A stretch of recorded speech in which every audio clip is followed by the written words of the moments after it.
Hi hello ನಮಸ್ಕಾರ ವೀಕ್ಷಕರೇ. ಇಂದು ನಾವು ಬೆಳಗಾವಿ ಜಿಲ್ಲೆಯ ಬೈಲಹೊಂಗಲ ತಾಲೂಕಿನ ದೇಶನೂರ್ ಗ್ರಾಮ ವ್ಯಾಪ್ತಿಯಲ್ಲಿ ನಮ್ಮ ಒಂದು Bharat times media networking group ವತಿಯಿಂದ ಒಂದು ಪೂರ್ವಭಾವಿ ಗ್ರೌಂಡ್ ರಿಪೋರ್ಟ್ ನಡೀತಾ ಇದೆ. ಇದರಲ್ಲಿ ಗ್ರಾಮ ಪಂಚಾಯತಿ ಇರ್ಬೋದು, ತಾಲೂಕ್ ಪಂಚಾಯತಿ ಹಾಗೂ ಜಿಲ್ಲಾ ಪಂಚಾಯತಿ ಮತ್ತು ಮುಂಬರುವ 2028ರ ವಿಧಾನಸಭಾ ಕ್ಷೇತ್ರದ ಚುನಾವಣೆ ಕೂಡ ಕುರಿತು ಒಂದು ಪೂರ್ವಭಾವಿ ಗ್ರೌಂಡ್ ರಿಪೋರ್ಟ್ ನಡೀತಾ ಇದೆ. ನಮ್ಮ ಈ Bharat times media networking group ವಿಶೇಷ ಸಂದರ್ಶನದಲ್ಲಿ ನಮ್ಮ ದೇಶನೂರ್ ಗ್ರಾಮದ ಒಬ್ರು ಸದಸ್ಯರು ಕೂಡ ಭಾಗಿಯಾಗಿದ್ದಾರೆ. ಇವರ ಜೀವನದ ರಾಜಕಾರಣದ ಜೀವನ ಅನುಭವ ಮತ್ತು ಇವರು ಎಲ್ಲಿಂದ ಹೇಗೆ ಮತ್ತು ಯಾರ ಮುಖಾಂತರ ಈ ರಾಜಕಾರಣದಲ್ಲಿ ಪ್ರವೇಶವಾದ್ರು ಮತ್ತು ಇವರಿಂದ ಜನಗಳಿಗೆ ಮತ್ತು ಜನರಿಂದ ಇವರಿಗೆ ಯಾವ ರೀತಿ ಒಂದು ಸಹಾಯ ಸಹಕಾರ ಬಂದಿದೆ ಎಂಬುದನ್ನ ಇವರನ್ನ ಕೇಳ್ತೀವಿ. ಬನ್ನಿ ವೀಕ್ಷಕರೇ. ಅಮ್ಮ ನಮಸ್ಕಾರ. ನಮಸ್ಕಾರ ಸರ್. ಅಮ್ಮ, ನಿಮ್ಮ ಮಾತುಕತೆ ಮುನ್ನಡೆಸುವ ಮುಂಚೆ ನಿಮ್ಮ ಒಂದು ಕಿರುಪರಿಚಯ, ಹೆಸರು, ಊರು, ಯಾವ ಗ್ರಾಮ ಪಂಚಾಯತಿ ಸದಸ್ಯರು? ನನ್ನ ಹೆಸರು ಹೇಮಾವತಿ ಸಿದ್ದನಗೌಡ ಪಾಟೀಲ, ದೇಶನೂರ್ ಗ್ರಾಮ ಪಂಚಾಯತಿಂದ ಅಭ್ಯರ್ಥಿ ಆಗಿದ್ದೇನ್ರಿ. ಸರಿ ಅಮ್ಮ.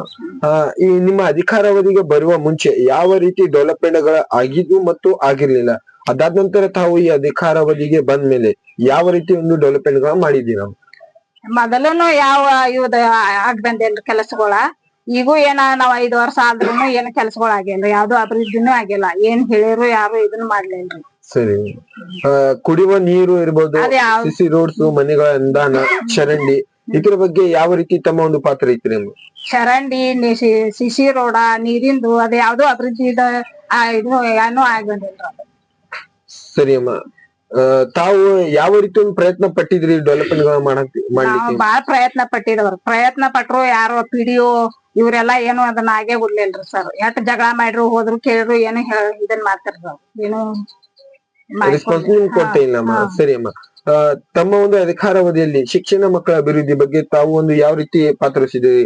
ಅಂಗನವಾಡಿ ಕೇಂದ್ರ ಇರ್ಬೋದು, ಪ್ರಾಥಮಿಕ ಶಾಲೆ, ಪ್ರೌಢಶಾಲೆ, ಮಕ್ಕಳ ಬಿಸಿ ಊಟ, ಕುಡಿಯುವ ನೀರು ಕೊಟ್ಟಿದವ್ರ ಸರ್. ಅದಟ್ ಆಗೇತ್ರಿ. ಸಾಲಿದ ಅಂಗನವಾಡಿದ ಒಂದ್ ಸ್ವಲ್ಪ, ಇದು ಉಳಿದೆಲ್ಲಾ ಕೆಲಸ ಚರಂಡಿದ, ನೀರಿಂದ, ಕೊಳಚಿದ ಯಾವ್ದು ಅಭಿವೃದ್ಧಿ ಆಗಿಲ್ರಿ ಸರ್. ನಮ್ ಊರಿಗಂತೂ ಏನು ವ್ಯವಸ್ಥೆನೇ ಆಗಿಲ್ಲ ಮೊಹರೆ ಗ್ರಾಮದಾಗ. ಸರಿ. ತಮ್ಮ ಗ್ರಾಮದ ಮತ್ತು ತಮ್ಮ ವಾರ್ಡಿನ ಆರೋಗ್ಯದ ಬಗ್ಗೆ ಯಾವ ರೀತಿ ಪಾತ್ರ ಇರ್ತಿತ್ರಿ ನಿಮ್ದು? ಆರೋಗ್ಯದ ಬಗ್ಗೆ ಎಲ್ಲಾ ಚಲೋ ಐತ್ರಿ. ಆರೋಗ್ಯದ ಏನು ಸಮಸ್ಯೆ ಇಲ್ಲ, ಅದೆಲ್ಲಾ ಚಲೋ ಐತ್ರಿ.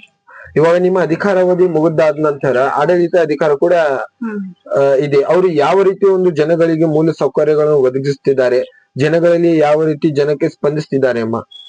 ಅವ್ರ ಯಾವ್ದು ಮೂಲ ಸೌಕರ್ಯ ಒದಗಿಸಿಲ್ರಿ ಸರ್. ಇನ್ನು ಮಠ ಯಾವ್ದು ಇದನ್ ಮಾಡಿಲ್ಲ, ಏನೂ ಆಗಿ ಗೊತ್ತಿಲ್ಲ. ಸರಿ ಅಮ್ಮ. ಮುಂಬರುವ ಚುನಾವಣೆ ನಾವೆಲ್ಲಾ ಚಲೋತೆಗೆ ಮಾಡ್ಬೇಕಂದ್ರು ಅವ್ರ ಯಾವ್ದು ನಮಗ ಇದನ್ನ ಮಾಡಿ ಸ್ಪಂದಿಸಿಲ್ಲ. ಸರಿಯಾಗಿ. ಸರಿ ಅಮ್ಮ. ಇವಾಗ ಮುಂಬರುವ ಚುನಾವಣೆಯಲ್ಲಿ ಜನಗಳಲ್ಲಿ ಕೂಡ ಒಂದು ಬೇಡಿಕೆ ಅಭಿಪ್ರಾಯವಿದೆ. ಮುಂಬರುವ ಚುನಾವಣೆಯಲ್ಲಿ ತಮಗೆ ಮತ್ತೂ ಅವಕಾಶ ಕೊಟ್ಟೆ ತಮ್ಮನ್ನೇ ಆರಿಸಿ ತರ್ಬೇಕಂತ ಅಭಿಪ್ರಾಯ ಇದೆ.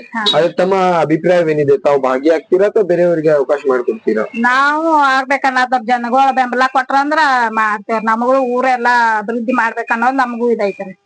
ಸರಿ ಅಮ್ಮ.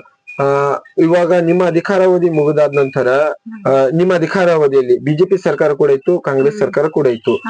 ಅವಾಗ ಯಾವ ರೀತಿ ಡೆವಲಪ್ಮೆಂಟ್ ಗಳು ಆಗ್ತಿದ್ವು ಮತ್ತು ಇವಾಗ ಯಾವ ರೀತಿ ಡೆವಲಪ್ಮೆಂಟ್ ಗಳು ಆಗ್ತಿದ್ವು?